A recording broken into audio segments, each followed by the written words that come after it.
Speak to me, baby.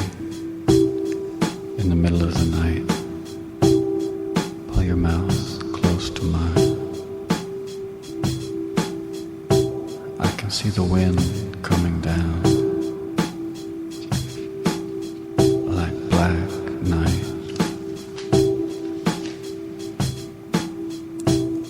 So speak to me like the wind's outside.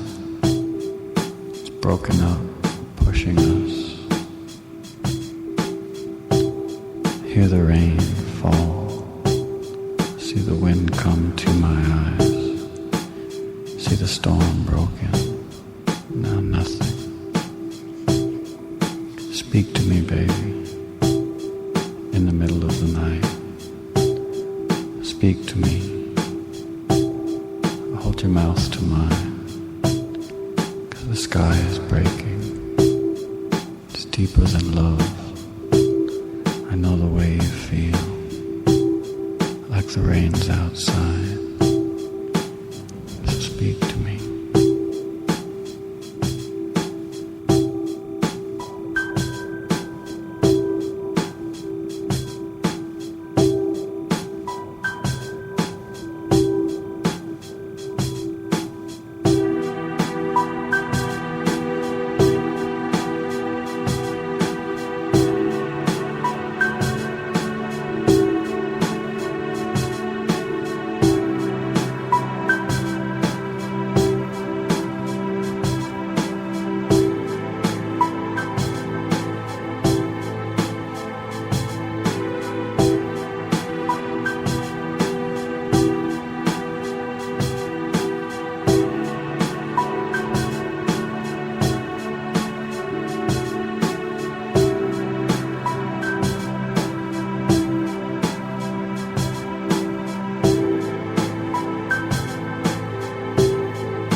Okay, that was Moby and The Sky is Broken.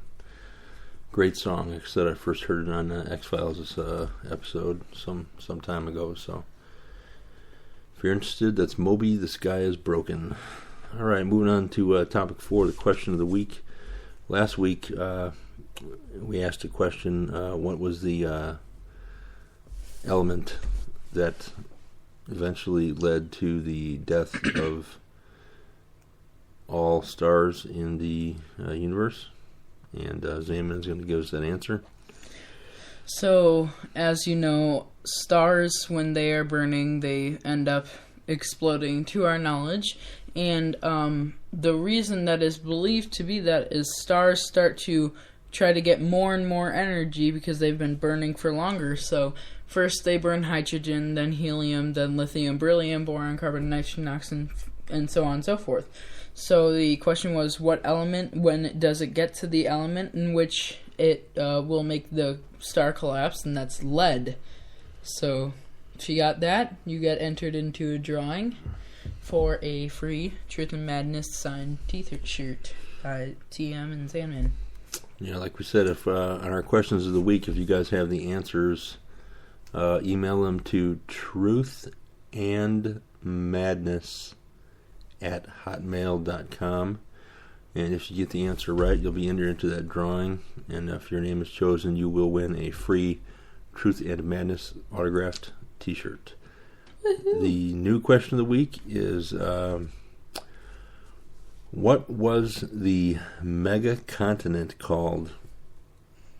The original mega continent called when all of the continents were one big continent a long time ago before they split, when they were all connected together. What was it called? And a hint, granite. Think about granite. All right, that's the new question. Now moving on to the movie of the week. We want to discuss the Oz, the Great and Powerful. It's starring James Franco, and is essentially the backstory of the land of Oz before the Wizard of Oz takes place, before Dorothy gets there, and it basically shows how the wizard comes to be, and has a little bit of back history of the three witches that live there. A really good movie. So if you guys haven't seen it, definitely check it out. It's called Oz, the Great and Powerful, and it'll definitely bring back some feelings of nostalgia for those of you who grew up watching The Wizard of Oz. Topic 6, we're going to move on. Xanman's going to talk some about this, and we're going to discuss the Clash of Clans game. Okay, guys, so as you may or may not know, there's an amazingly, awesomely addictive game. It's like heroin. Don't do it. If you haven't already. But Clash of Clans is a game where basically you build a village, try to make it better. And you can do stuff along the way. And what we did is kind of like create a server. We created a clan where if you are a truth seeker, then which is what the fan base is, if you're a truth seeker or anybody who just listens to our podcast, you will be able to go on there, and it's you're free to join. So anyone who wants to join will be able to join. And so you just go to, obviously what it is, it's all lowercase, no space, is Truth and Madness, no spaces, just Truth and Madness. And you join that clan, and we will be able to give you updates on what's going on. We'll help you out. We donate high-level troops. So, yeah, I just want to throw that out there. If you're not already in a clan, you should join us. If you are in a clan, you should leave that clan and join us. Clash of Clans is the devil. He says as he's playing it right now. It's insanity. Trust me, if you haven't started playing it, unless you have a lot of free time. You may be tempted to, unless you have a lot of free time, yeah, don't start. And those of you who already do play it, you know exactly what I'm talking about. It's I just gave you a balloon, by the way. Thank you. You're welcome. I'll use that wisely. No, you won't. My little guy will float away to the land of Oz. That's the Wizard of Oz. Yes. Remember, because, he's in the hot air balloon. Right. Hashtags and jokes that when you use them, they blow up some stuff, and when you come back to your base camp, they're not there, so they must go somewhere. So I'm assuming that all of the warriors and troops you send in to fight that don't get killed, I assume the reason they don't come back is because they get swept away to the land of Oz. No, they commit suicide.